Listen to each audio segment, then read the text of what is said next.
They shift, they motion, and they always got guys in the right spots. You know, if it's 4th and 2, if it's something on the goal line, a Corum touchdown, it's him right here, leaking out to the left, wide open. And you never expect that against a Nick Saban, Alabama coach defense. And it was all day. The crossers were killing them. The trick play, McCarthy made an unbelievable catch and throwing this throwback right here. Unbelievable catch, and he just got it off. Boom, back foot, fading back. 30 yards. And then the big plays when they need it, because offensively, defensively, I think Michigan kind of had their way all afternoon long. Special teams was kind of letting them down, putting them in some bad spots, but they just overcome. Then for it to go to overtime, you go and score, and then you get a great stop. J.J. McCarthy, I think, moves to 26-1 now as the Michigan starter. Yeah, his percentage was 96.2% win percentage, but there was a lot of those types of plays where they were just scheming. And the Alabama defense was either getting caught up or picking the wrong guy. And Tim Tebow called this play whenever we were on there with him about what he wanted to see out of J.J. And this is part of his game I don't think a lot of us respected enough. JJ's a dog, dude. Yes. He's been injured at the end of the season. That was the one that got tipped, and he caught. Look, in his land, you saw the juke right there. They'll have a back shot of this one, I think. Shout out back shots. That's all me. You guys had a great view of this one. Boom. Oh, yeah. Bang. Perfect. Look at that. Yeah. I mean, he doesn't even get hesitation. his right foot on the ground. It's just immediate juke, and then the easy touchdown here to Rome. I mean, it was a phenomenal game, too, because Alabama was completely out of sorts in that first half. Yeah. Completely out of sorts. The best play they had was Jace McClellan. He ends up scoring a touchdown, shaking Sair Sill. Sainistrew. Mike Sainistrew. Is that your final answer? Final answer, Mike Sainistrew. Anyways, jukes him. He would come back later and make a massive tackle. Yeah. But that was really their only offensive play, and they were only down 3 at halftime. Yeah. Then they take the lead. The Rose Bowl people play Dixieland Delight. That play starts going bananas. Yeah, timing was insane. In there, and it's like Alabama's going to the national championship all of a sudden. Swag. Mark Ingram's losing his mind. Bunch of the boys on the sideline going crazy. And then that strip happens. Michigan gets a strip, gets the ball back. And it's like that team just, as I know it's crazy to just talk about their adversity, but that team just answers. Yeah. Like every single thing. Coach is suspended. We got Mike Hart as a head coach this week. We got somebody else as a head coach next. Who cares? This team just keeps showing up. And everybody's talked about how they're singularly focused on a mission and have been since the beginning of the season. I think that's how Desmond Howard described it. It's like, that is true. They don't let anything deter them.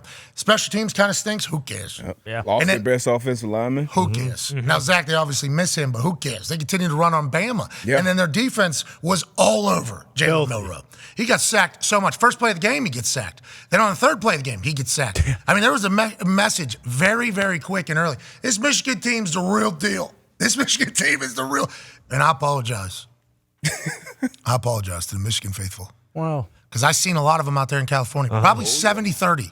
Yeah. 65-35. Yeah. Michigan over Alabama fans out there. It was packed out in blue, which is why the Mr. Brightside was so loud. Yeah, it was awesome. But a lot of them told me, you never pick us.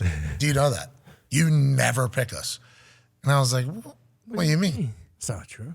And people were rattling it off in my face and then like, yeah, you never did. We were walking out.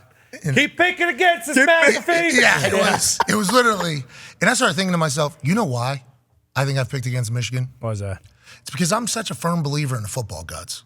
Sure. So like everything I had been hearing about what's from Hamburger to Connor Stallions to the videos, in my head, I'm like, football gods are going to punish this team. This is just how this works. This is how this works. I think what football gods are telling us, that was all a bunch of bullshit. That was a rogue agent. That's what I think the football gods are. That man's been punished. I thought about that last night as I was walking off the Rose Bowl. I'm like, the football gods literally just told me, like, hey, everything you were, it's all bullshit. We like Michigan. And it's like these Michigan fans are like, oh, welcome to the party. Yeah, it has been. And it's been one man, Pete Thamel. Yeah. Crazy Pete. It's been a crazy year for Michigan. For them to make it to the national championship here is absurd. To win the way they did, and then it gets to overtime. And like sometimes you think in overtime, like, all right, we got 1 overtime, 2 overtimes, maybe. We'll get to the point where there's no extra points. Here. They were like, nope. Hey, we're gonna go score. Blake once again cuts backwards. He does a jump cut backwards. Boom, backwards out and around. And from the back view, it is even more absurd.